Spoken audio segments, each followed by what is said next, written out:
Does it? Oh no, stop. Hello, everybody, and thank you so much for joining this In Conversation Masterclass with Kristin Louise Duncombe. I met Kristin. Actually, I think I first met her in my own house because I had heard of her because she was a speaker at the Families in Global Transition conference that I hadn't been able to attend. But I was so impressed when I found there was an expat psychotherapist who had also written 2 memoirs that I was intrigued and I felt that I had to meet her. So I was delighted to meet her in The Hague. Can't remember what year it was, probably something like 2018 maybe. I think it was. We've been in touch ever since. I've read her books, and I know that she has just finished her 3rd memoir. How the hell you do it living overseas as a single parent while running a psychotherapy business is beyond me. But anyway, welcome. I'm asking myself that same question these days. But welcome, Kristin. It's lovely to have you. So I've read Trailing and I've read 5 Flights Up. And your 3rd, you've just finished. Would you like to just tell us about the 3 books, what they're each about? I would love to. And thank you so much for having me. I really appreciate your support and your interest. And I think you're right. I think we did meet for the first time in The Hague. And I don't think we've ever been in each other's company since then, except this way. So let's see, what could I tell you about the 3 books? I'm not going to give you a synopsis of what happens in those books, but I was thinking about how I would sum it up. And there is a connector between all 3 of them, because the first one, Trailing, is really about losing your identity. And 5 Flights Up is about reestablishing identity, or I don't know if I can say finding identity, but reestablishing identity and having identity.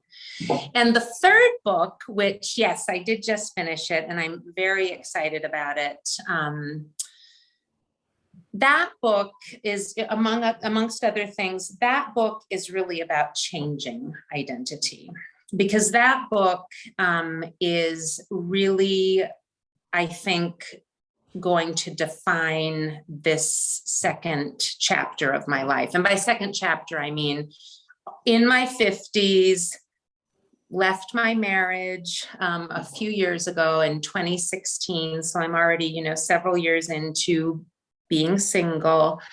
And that book is really about the present situation that I find myself in as a woman in my 50s, but it's also very connected to childhood. And bringing those 2 pieces together, the result is, as I'm actually living it, is a shift in identity. It's like a life transition that's taking place. I love that. They're all to do with identity, which is a massive thing for people living overseas.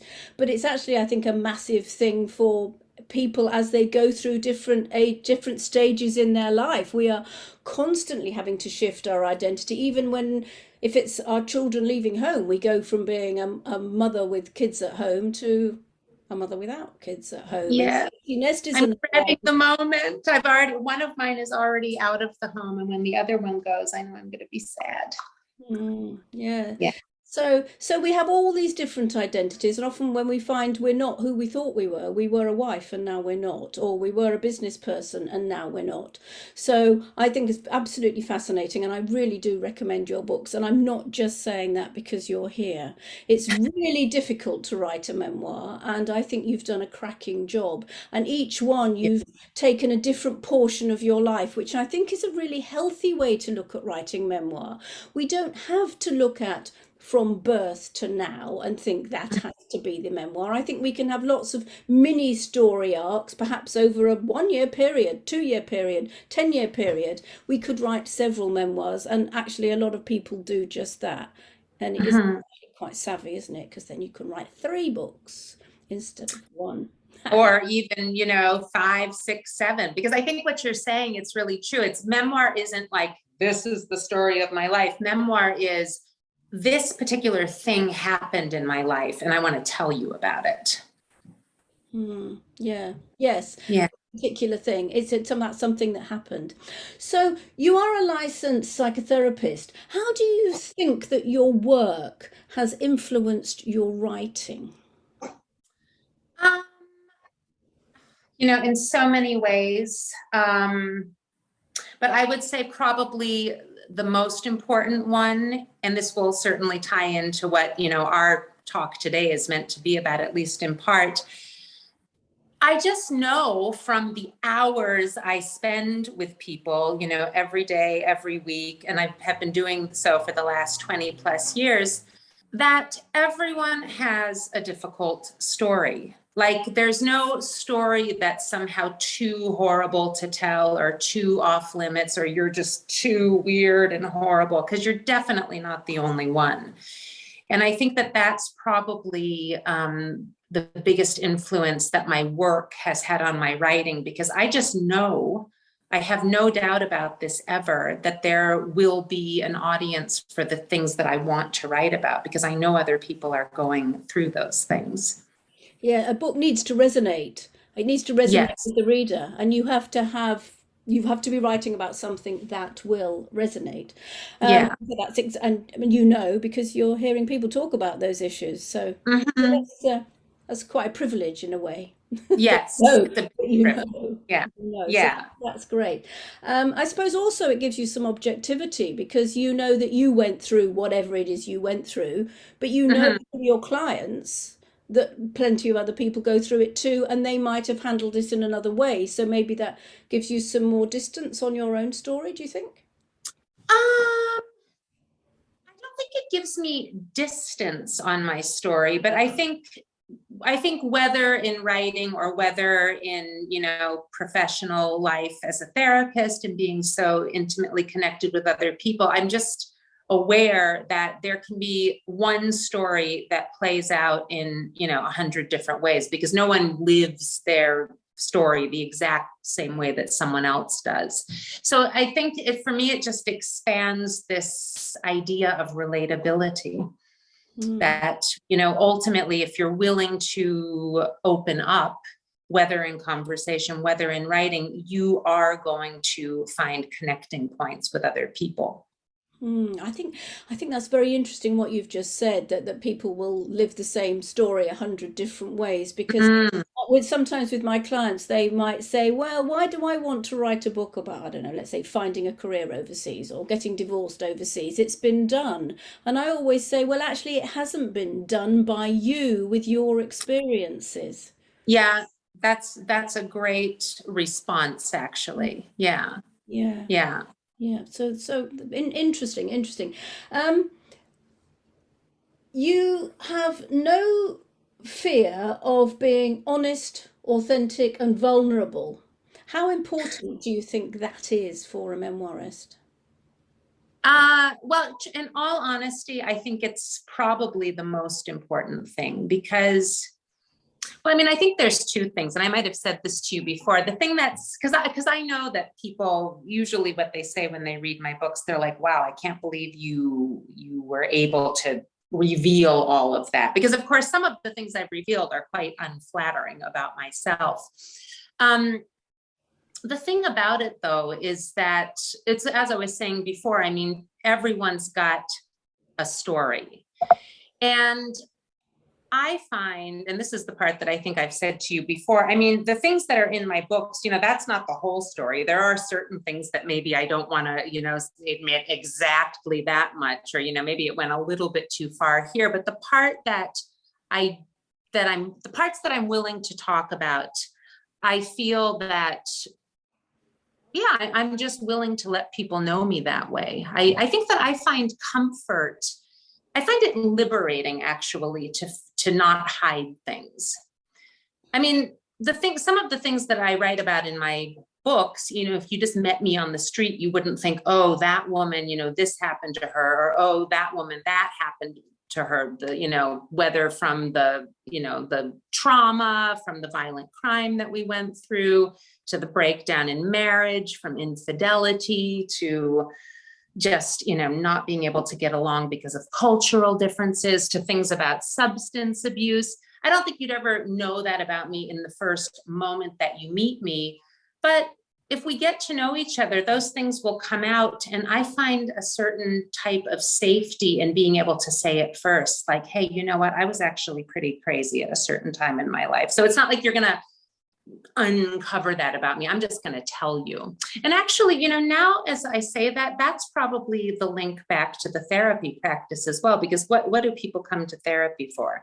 Either to figure something out about themselves that they can't quite make sense of, or to expose something that they've already figured out and they just need to check it out. Like, am I a horrible person, or am I insane that this is my reality? So I kind of feel like that's what I'm doing in my books, not even because I want the audience to be happy, but I think that's probably my own, I have my own need to do that. It's somehow how I make sense of my life. So it's actually quite selfish to write those books and get them out there and then get feedback, because I think it really helps me. Oh, well, Lewis Carroll says we write not to be understood, but to understand. So I think we should, Yes. first and foremost, need to be writing for ourselves. But I just want to expand a bit on what you just said there, because I think it's fascinating, and I think it's something that a lot of our listeners will be very interested in. How do you decide what is okay to share and what is not okay to share? Sorry, that wasn't on my list, so I haven't prepared you for that. No, that's a really good question. And I think about this all the time because, especially now having just finished this, this third book, because the book is very, very personal. I won't talk too much about the content of the book, but it's going to be definitely the most personal thing that I've ever written. And I think, so, in full transparency, I'm a very disorganized person. So it's not like I have a process. It's like things sort of happen in a chaotic way, and then I have to figure it out. And I think that the way I figure out what is okay to write about, the first check, there's just certain things I know I will never write about that, because the person that might be implicated in that story, and that could include me, it would be too painful. And that doesn't need to be there for the story to exist. That's the first thing. I'll call it courtesy, but it's beyond courtesy. It's care, I think, for, the other people. But then I think there is something that's a little more nuanced. And I can actually say that I have gone through this with every single book that I've written. And this has to do with writing drafts. I have found, and I've been thinking about this a lot lately, that I guess the way I figure out what's going to go in a book is by writing the first draft.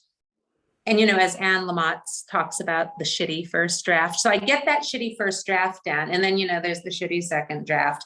But what usually will become evident is where what I'm writing, it's like, about someone else.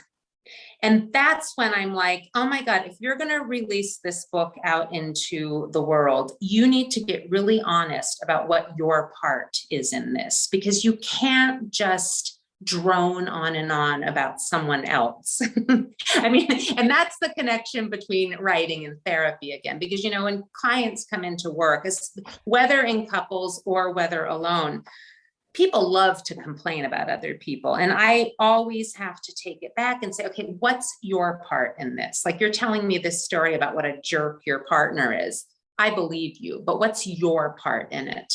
And I found that that's how I figure out what I can write about. If I find out, well, what was my part, and be honest about it, because that kind of sets it up in a way then where the book, hopefully, and I hope I've managed to do this in the things that I've written, that the book isn't about, you were such a jerk. It's more like, I was having all these problems, and this is how some of your idiosyncrasies fit into that. But the book isn't about someone else being a terrible person or, whatever. Oh, I think that's an incredibly helpful way of looking at it, Kristin. Thanks. Okay. Oh, great. I was going I to say, does do. that make sense? Yeah, Yeah. no, that makes a lot of sense to me. And I think this is an issue that a lot of my students do have. But I want to go back to something else that you said there. Hmm. Again, it wasn't on the list. So a lot of people have issues with not wanting to hurt people, not wanting to write about people while they're still alive, cutting them out of their book because they don't want to be in it. But what do you do if that story is really needs to be told because it will help support, inspire other people, but that person shouldn't be in it? What do you do?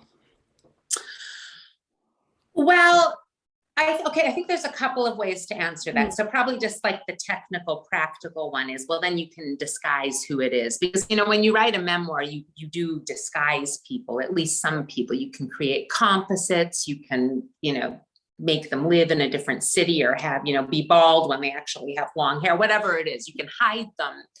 But I think more so than that, what I said a moment ago, I feel that if you get into that situation where someone's like, I don't want you writing about me in your book, first thing is find a way to tell the story where it's about you, not about them. They might have a central role, but that ultimately the analysis is going to be about what your problem was. And in a concerned way, hopefully as concerned as possible. But then there is a part that maybe is going to sound a little bit more callous, but I also think it's realistic. And it's something that I think I heard Elizabeth Gilbert say. Elizabeth Gilbert, of Eat, yeah. Pray, Love, and several other books. She probably has a couple of TED Talks out, but I saw one of her TED Talks, and it was, I don't remember what it was about, but it had something to do with if you have this big success, then what are you supposed to do after that? And I think she says in her talk, because let's face reality, I am probably never going to have another book that is as successful as Eat, Pray, Love. So what am I supposed to do now? And she talks about how, sometimes people will be critical of her work. And her attitude is, well, then write your own damn book. You don't like it, write your own book. And I feel that way about the stuff that goes into my books, because if I am exposing something about, what happened and you don't like it, it's like, well, then either don't do that thing because it was a real thing that happened. Like, for example, you write about someone having an affair. I can't believe you're writing that about me. Well, it's like, excuse me, if you don't want that to go down on record as something you did, well, then next time don't do it. But more so than that, you might have done it, but that's my story, because my story is about when your husband cheats on you. It's not the story of a man having an affair. So there's this comes up all the time for any of us, because things happen to us. And if other people say, you're not allowed to write about that because I'm in it, it's like, well, I'm sorry, that's my story. And I am writing about it. So Is therefore, that callous? I don't know. I mean, I feel like that you've got to be able to decide what you get to tell about your own life. well, yeah, no, I don't think it's callous. I think it shows strength in yourself and conviction. And yes, I would say that you're right. Well, Mhm. you are right. Yeah.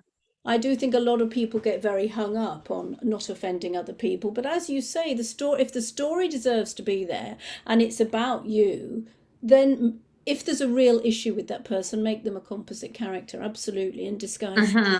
so that the Yeah. story remains, but the people are changed. I think that's extremely helpful. Um, Mhm.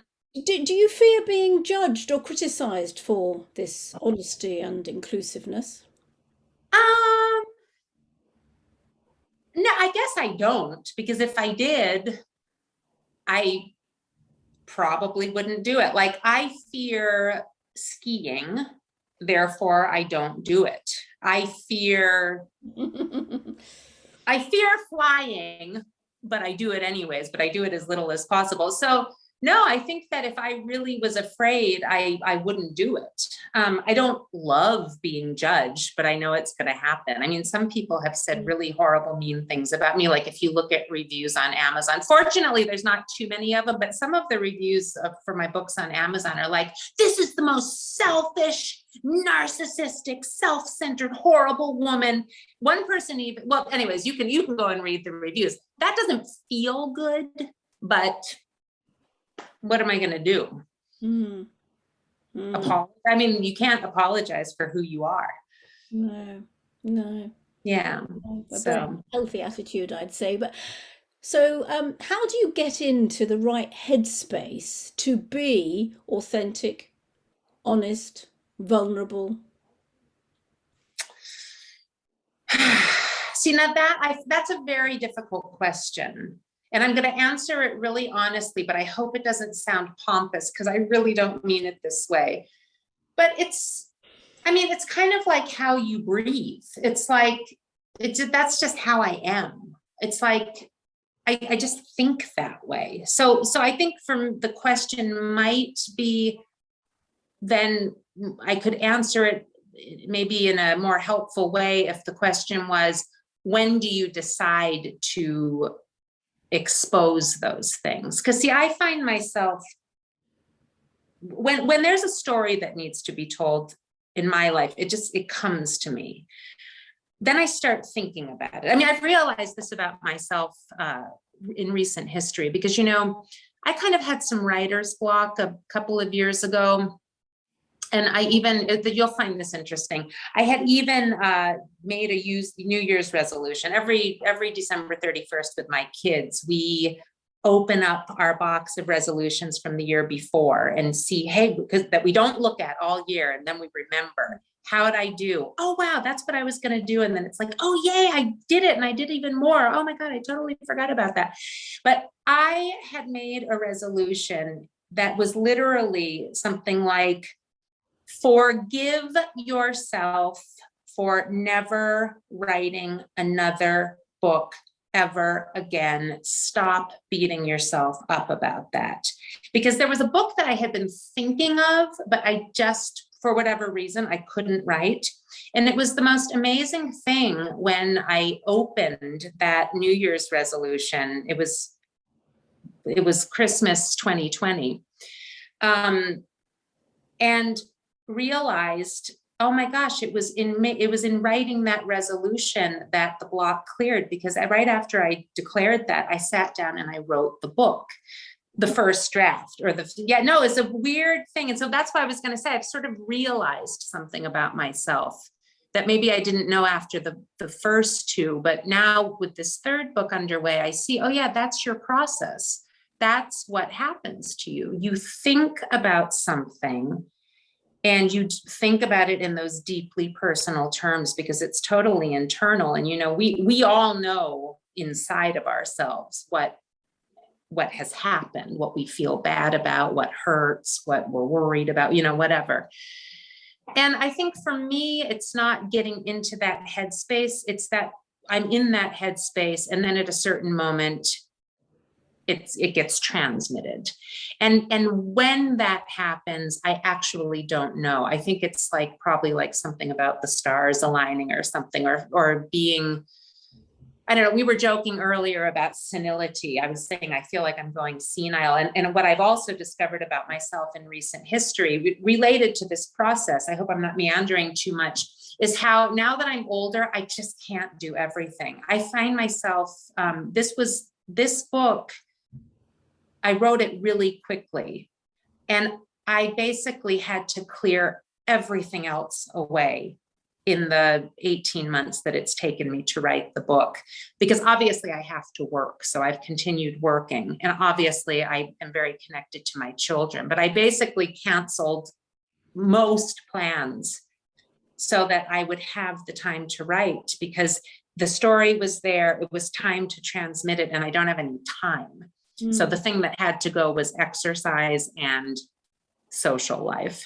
It's coming back now, but I mean, and I'm, I wasn't like in a prison cell, but you're used to living one way. And then, because when I was younger, like when I wrote trailing like after the kids went to bed. I'd write between clients. Mm.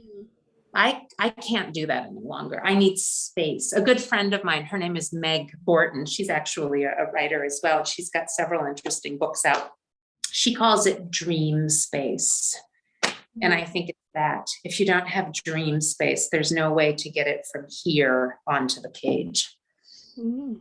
Well, thank you. That was probably a very long-winded answer. I'm I've sorry. almost forgotten the question now, but I enjoyed listening to the answer. I think I had this picture of you that you put on social media of yourself writing your book, and you're sitting on the bed on your laptop. Is that where your dream space is?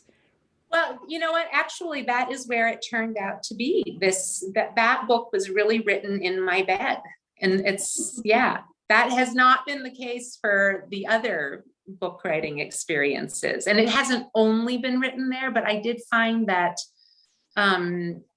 And just to illustrate what I'm saying, for me, the weekends were devoted to writing, and my son is so great. He's 16 now, and he's creative also. He's not a writer. He's into other stuff, but we get up early in the morning. We're both naturally early risers. He'd make the coffee, let the cats into my room, and then I would just basically not get out of bed all weekend. I mean, obviously, to bathe, etc. And he'd bring me coffee.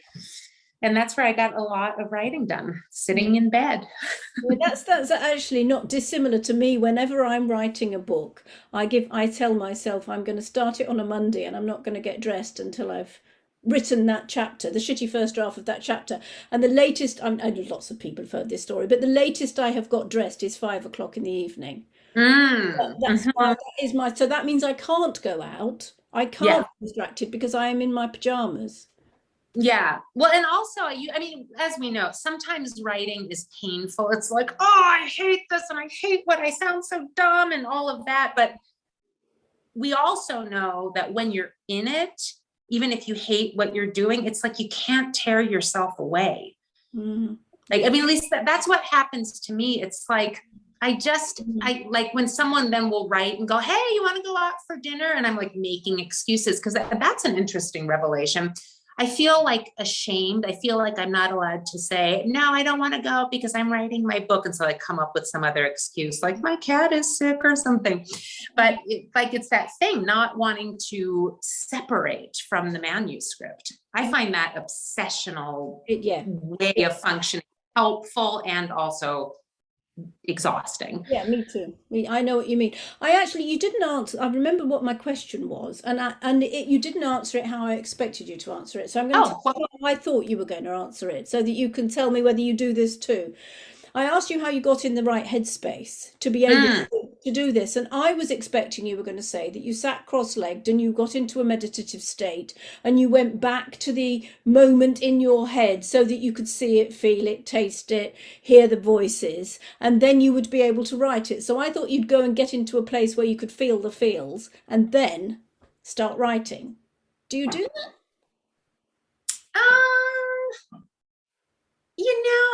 I definitely don't get into the meditative space, because even though I'm a therapist, I always clarify to anyone I work with, I'm like, I'm not a meditator. I am one of those people that I cannot slow my mind. And truthfully, I haven't tried, because I kind of like that part about myself.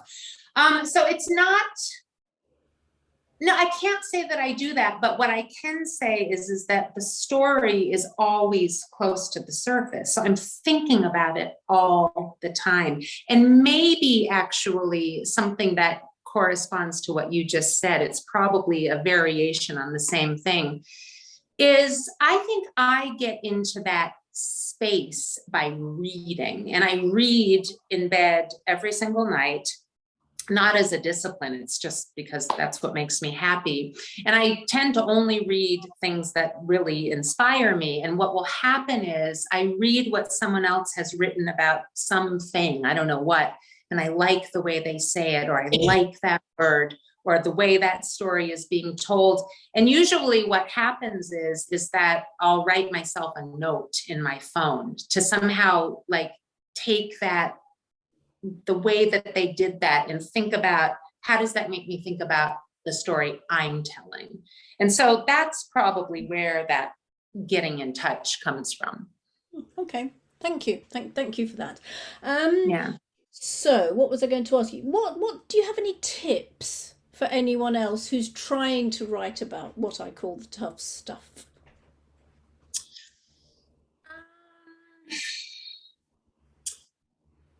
Well, I guess I think the first tip would be to be clear with yourself about, well, why do you want to write about it? Mhm. Not like, are you sure it's a good idea to write about that? But like, don't write about something if you just think like you're supposed to. But if you feel like I have a reason or a need to tell this story, so what is the reason or the need? And it can be as simple, quote unquote, as, I think other people would enjoy my story or benefit from my story. It doesn't have to be some deep psychological reason. And the reason I'm saying that is because, kind of like what I was just saying about meditation. I mean, in my therapy practice, often people come in and they're, upset with themselves because they're like, I know I should be doing yoga, or I know I should be meditating, or I know I should be journaling.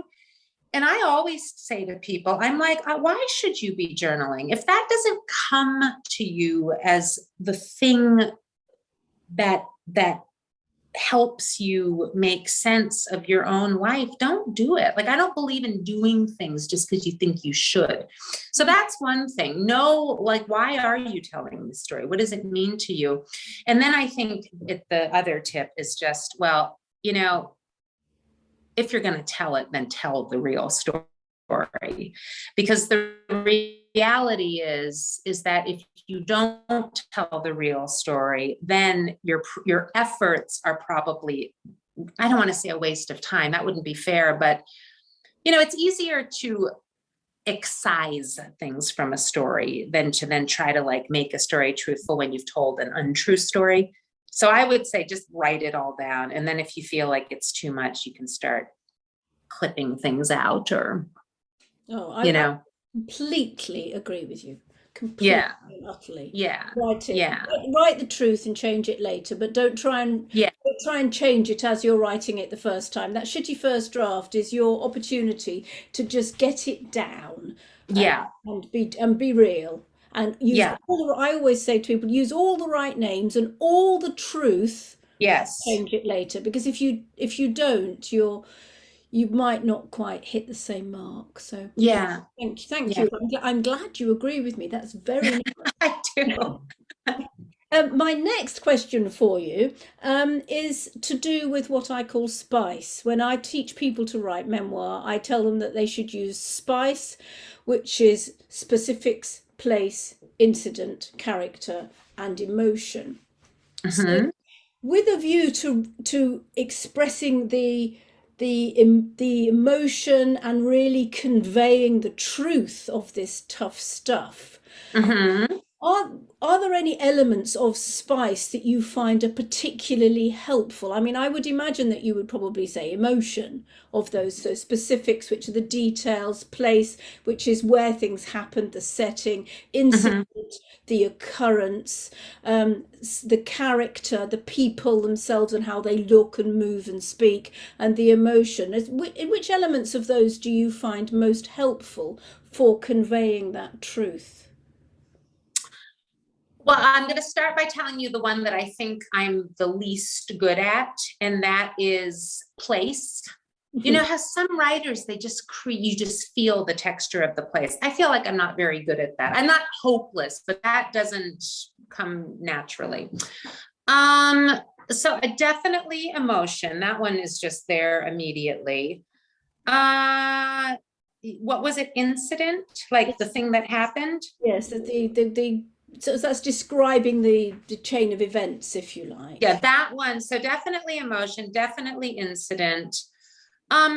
Character, it's funny. You hear about character driven literature, and I'm actually never sure if I know exactly what that means.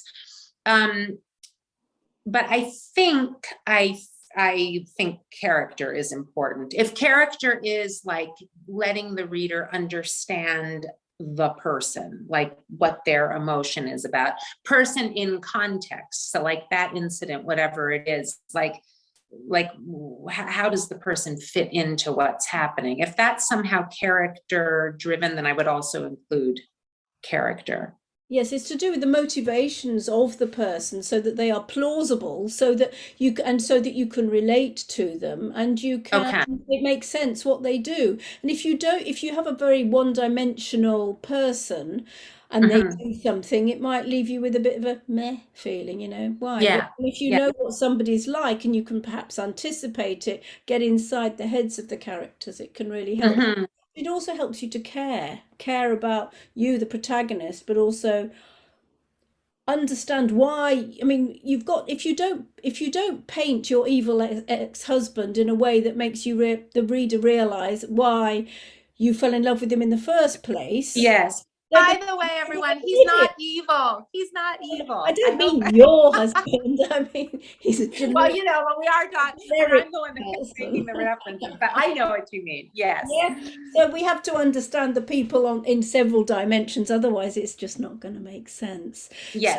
so emotion, but with the thing with emotion is one shouldn't just say I felt angry, one should show that.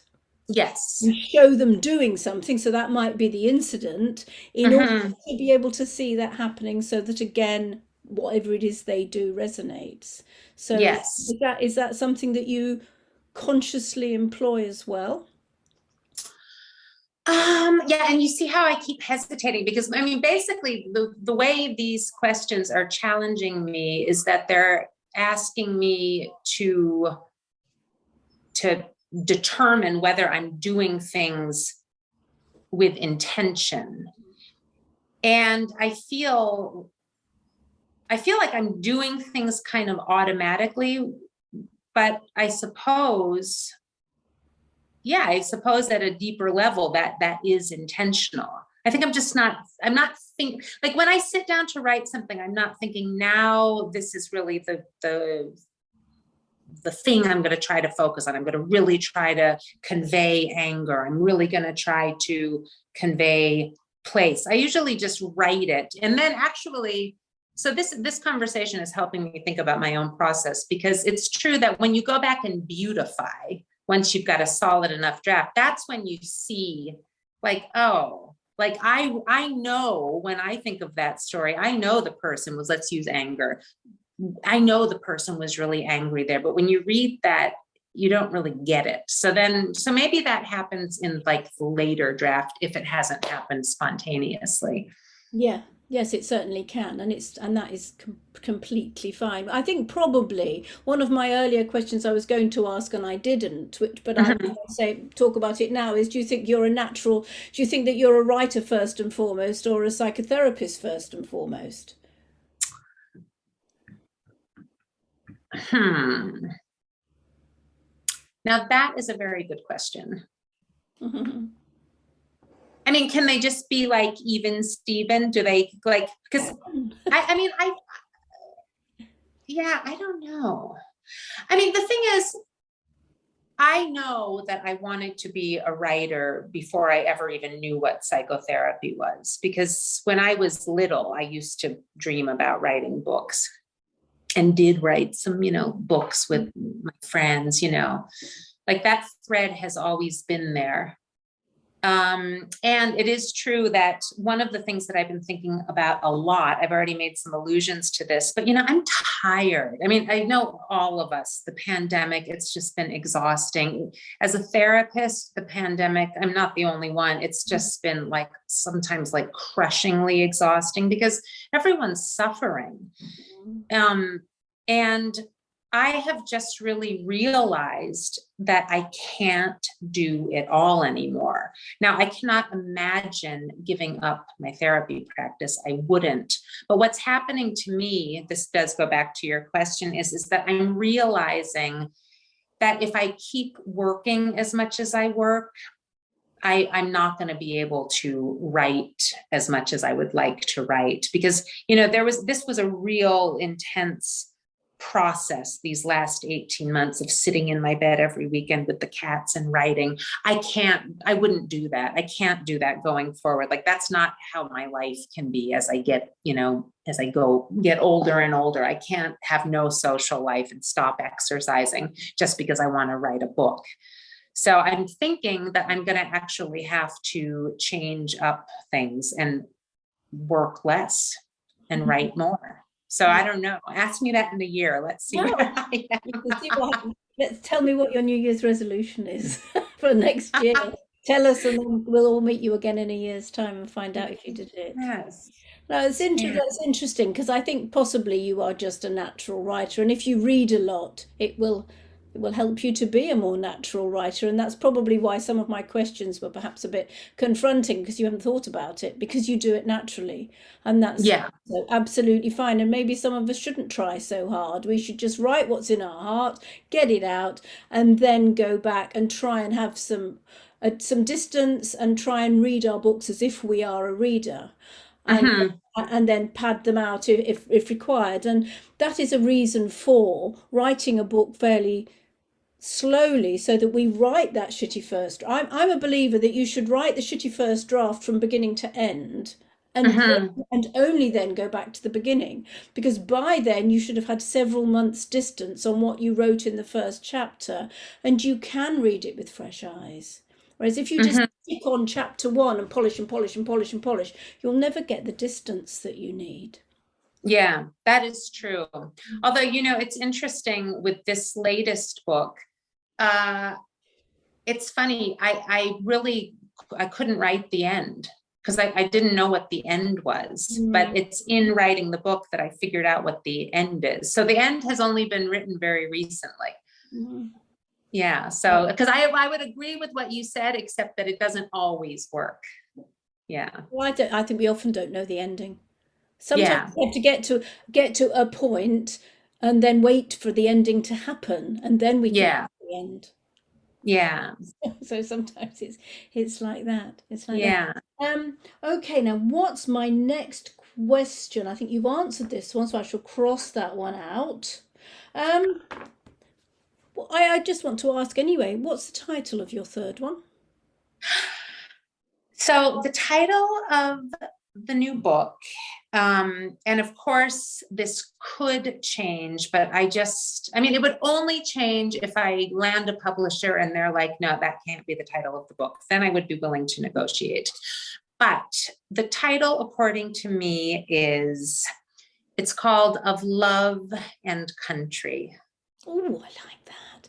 It's got a lovely rhythm to it. Yeah. No, this book is really meaningful to me. In fact, it's really, I think it is a piece of work that is, for me, it will be life changing. And I don't mean because I'm going to make millions. I mean, that would be great. But I just mean the telling of this story has really been, it's been something very transitional for me, of just who I am as a woman. So, and the book will come out in one way, shape, or form. So I'm not going to say more about it. But whoever is interested, if those are enough teasers, the book will be coming out at some moment, not anytime soon, but let's say, let's give it 18 months. It should be out, I hope. I look forward to it. You self-published the other ones, didn't you? I did. It's funny. I have no regrets about that. I think self-publishing is an excellent opportunity, because we know, like so many things in this world, there's some pretty tight gatekeepers in traditional settings. It is true that when I think about my process with the other two books, it's interesting because I tend to be a very impatient person. And I did have agents for both of those books, and they were shopping the books around, but I didn't like the feedback I was getting, and I didn't want to wait. And so I just was like, nope, I'm going to do it myself. I don't mean that in a way like they wanted me and I said nope. It's more like I didn't know what was going to happen, but I was, you get a rejection, but then with a message, well, if you do this, then maybe we'll reconsider. And then you do that. And then, nope, we don't want it. And by then you get it to someone else's desk. Well, if you do this, we'll reconsider. And that's where my patience was low. I'm like, I don't feel like I don't want to keep rewriting this book. I liked it the way it was. So now that I'm older and wiser, but also because I think the book that I've just written has a broader audience, because, my books, I think you could say that they have a broad audience, but they're so much about being an expat. But this book, I'll be more patient in trying to get a traditional publisher, because I would like help in disseminating it. Yes. Well, and that's the thing when you're self-published, if you're not good at marketing, and I'm not, it's difficult. Yeah. Well, if you listen to the podcast for my last In Conversation Masterclass with Georgina Shaw, who is she runs a PR agency, she talked about lots and lots of ways to help an author get publicity. And she gave loads of leads and loads of tips and loads of information, all for free. Okay. So I would recommend that, because it's lots of information. And if you were to do what she suggested, I reckon you'd do more than many mainstream publishers ever would. Okay. It was really very, very good. Okay, so you have such a busy life. You've talked about your busy life. Where do you get your drive from, or your motivation to do this? It's quite a lot to give up social life and exercise for 18 months, particularly during the pandemic when social life is so precious. Yes. Well, I should clarify, I don't mean like I sat there and, and didn't move at all. I do take a walk every day, but for me, that's like breathing. If you don't get out and walk, then, but I used to swim regularly. I used to go to Pilates and stuff. I haven't done that for a while. No, the motivation, it's just, I guess that's the thing about, those stories, I just want to tell them. I feel like I cannot be happy if I don't tell the story. Any of the books that have happened, I just have to tell those stories. And then, the part about being motivated for work is, well, I just, when you're a therapist, you're in deep relationship with people. So it's sometimes people that come there and they'll be like, I can't believe you remember that about me. Because, I see lots of people that I've known for years, they sort of pop in and out. Maybe I haven't spoken to them for like 6 years or something. And then they'll be like, can we have a session? And we'll get online, and I'll be like, so whatever happened with such and such? And they'll go, I can't believe you remember that. And I say, well, it's because, this is a real relationship. And I think of you, usually if they're younger, I'm like, you're kind of like one of my kids. I'm not going to forget that stuff about you. So with the work, sorry. Maybe you see the story, you are attracted to other people's stories, so you're remembering them because story is so important to you. Yes. And so I was just going to say that it's not a matter of trying to muster up motivation, because I just am happy that way. I do have to muster up motivation for other things, though. but those would be too boring to talk about, like taxes and the accounts. Yeah. Okay. So my last question then, before we open to questions. So if people would like to put some of their questions into the chat, I will then curate that. But the last thing for you is, so how do people find you, and how do people find your books? Sarah's already messaged and said your books aren't on amazon.co.uk. So I didn't know that.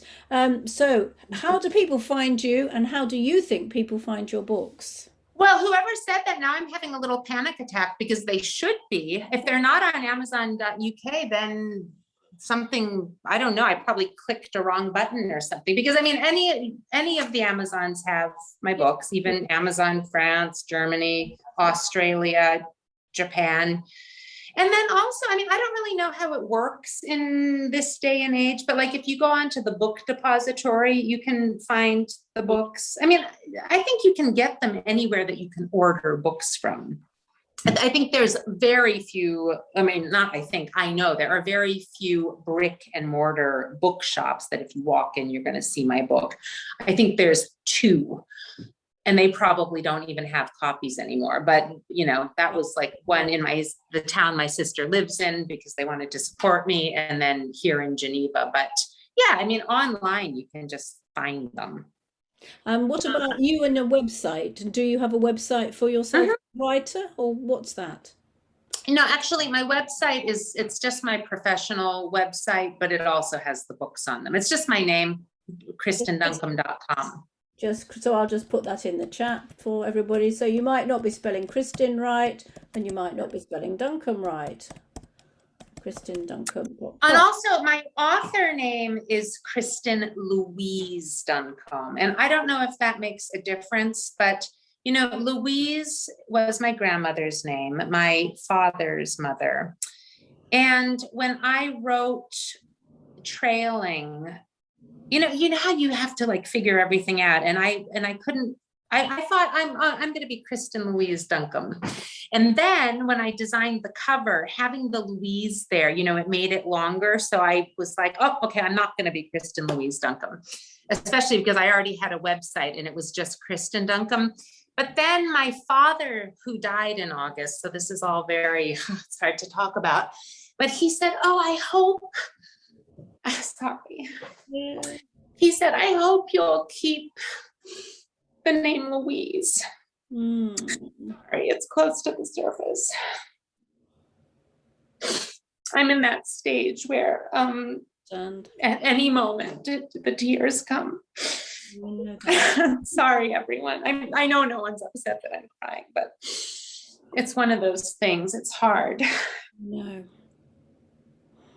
I know it's hard. And so the point is that he way back when said, oh, I hope you'll keep the Louise, because that was his mom's name, and I did. And so maybe that's why you can't find me on Amazon.uk. Maybe, but I remember the Louise myself because it's on the book on the book jacket, so I think of that. Yeah. But thank you. So we're starting to get some questions. Louise says, do you plan out your book with a template, chapter 1, 2, etc., with subheadings before writing, or does it simply evolve? Well, I wish I did, because as I mentioned a moment ago, like I think my biggest problem, I could probably have been prolific by now if I was more organized. I am totally disorganized. And I'm not saying that in like, oh, I think it's actually this wonderful thing. It's like actually probably the biggest problem in my life. I'm extremely disorganized. So when I write, I just sit down and start writing. That's okay. I don't think everyone needs to have an outline, but I'm so disorganized that then like I will save drafts, and then I'm like, oh my God, I'm working on the wrong draft. So I really need to step up my game because I've written these passages that I think are just brilliant, and then I can't find them ever again because I forgot what I called them. So that is a problem. So no, I don't do any of those things. And I should use it. Right. Well, the trick is that you have to put a number on the end of every draft. So you call it, I don't know, what are you calling it? So of Love and Country 1, of Love and Country 2, of Love and Country 3. Change it with a new number every time. Yes. That's my trick anyway. Then I find things. But thank you. So that's quite comforting to know that some people will write with a strict plan. Some people will just let it evolve. You do whatever works for you and whatever motivates you. I'm somebody who really likes to plan it all out in advance and then change it along the way or ignore it along the way. But I love the planning bit. Patricia has asked if you use your real name in your memoir, because you said you sometimes change other people's names. Oh, that's such a good question. You want to know why? Because I do, but that is something I really struggle with, is actually writing my name. I literally, and now I'm wondering, in any of the books, is my name actually used? Because something about, like if one of the characters in the book says, oh, Kristin, blah, blah, blah. For some reason, I feel this is going to sound crazy because I am writing all these very personal memoirs, but I feel like when I put my name in there, it's like I'm drawing attention to myself. So technically I do use my name, but I really avoid putting my name in the text. I know that is just so weird. I'm realizing it, but it's the truth. Yeah.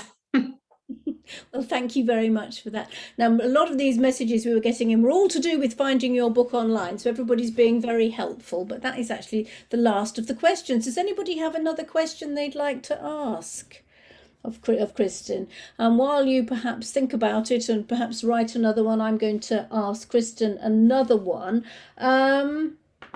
So tell us about, because you were very obtuse about what each of your books was about at the beginning, could you just say a little bit more about each book? Oh, sure. I didn't mean to be obtuse either.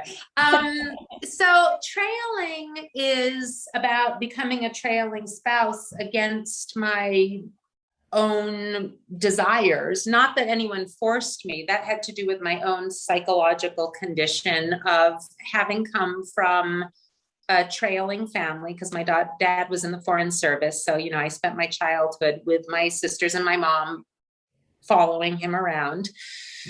And then had an identity crisis when I went back to the States when I was 18 for university and, further studies, etc. And I met this Argentinian guy who was this handsome, sexy doctor with Médecins Sans Frontières, and just abandoned all my plans and went off to East Africa with him. But then after we got there, all these things happened to us that just really brought front and center that I was living a life that I didn't want. And that had a lot to do with living in a high crime. I think I mentioned earlier, the trauma of being robbed repeatedly, but the big one was being carjacked. And then also just I met and married my husband actually in the same amount of time that it took me to write this book. I mean, from the day we met until the day we were like on that plane to Nairobi, it was less than 2 years.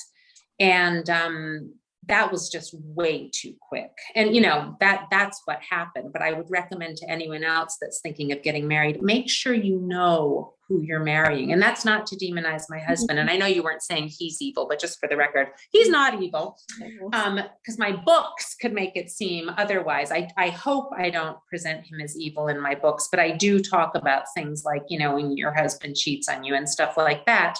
That's not evil. That's just human for some people. But yeah, we didn't know each other very well. And then we got into this high stress situation and learned a lot about each other. And the main one being that people do not cope with trauma the same way. So trailing is basically about my marriage coming apart and then escaping East Africa and finding my identity in Paris. And then 5 Flights Up is about having settled in my life in Paris and really reconstructed after the big marital fallout. We did end up getting back together. And then, we had another baby, raising our children in France. So it's about raising bicultural children. But the main thing about that book then is then being, I like to say, dragged, kicking and screaming out of Paris, confronted with having to trail again. And that's when we moved to Lyon. But that story is mixed up with recovering from the marital drama that befell us, with the infidelity and all the other things that happened. Because for me, that was a big consideration. It's like, wait, I'm happy here in Paris. I have a great professional life. I have a great community. And I don't really feel safe uprooting again after what happened to us, what happened to our marriage in East Africa. So that's kind of what that book is about. Yeah. Thank you very much. Well, we've just had a couple of other questions in. Have you feared being sued? You've been sued. No, I haven't been sued. Have I feared being sued? Well, not really, because like who's going to sue me actually? Like, I mean, the book that's coming out, would I be sued for some of the content of that book? No, truthfully, no, I'm not really worried about it. I'm not. Because truthfully, I mean, either the people that might want to sue me, they're so well hidden. It's like, well, if you sue me, you're just going to expose who you are. And it would get tossed out in court, because the only one that could sue me is my husband. And I really don't think he's going to do that. My ex-husband. I mean, we're still married actually, but just we're separated, and I don't think he's going to be delighted with the new book coming out, but I definitely don't think he'll sue me. So thank you. So do you reveal, so is your husband the only perpetrator of something that has been done against you? I mean, and so you do reveal his name, don't you? Well, no, he's a composite, and he's not a composite. That's not of my multiple husbands. No, he's disguised. His name is not what his name is. Oh, right. Okay. Yeah. That's not his real name. Yeah. Okay. Well, that's an interesting thing to do. Well, thank you very much for that. I think what we're going to do now is I'm just going to close this, and then I'm going to stop the recording so that we can, for the last few minutes, we've only got about 5 minutes left. People can just say hi to you, and you can see their faces. So thank you so much, Kristin, for this. Thank you for having me. Oh, it's been. And I hope it wasn't too meandering. Sometimes I know I meander a little bit, so I hope that it's all going to come together. Thank you. Marvelous. Thank you so much. It's been an absolute pleasure having you.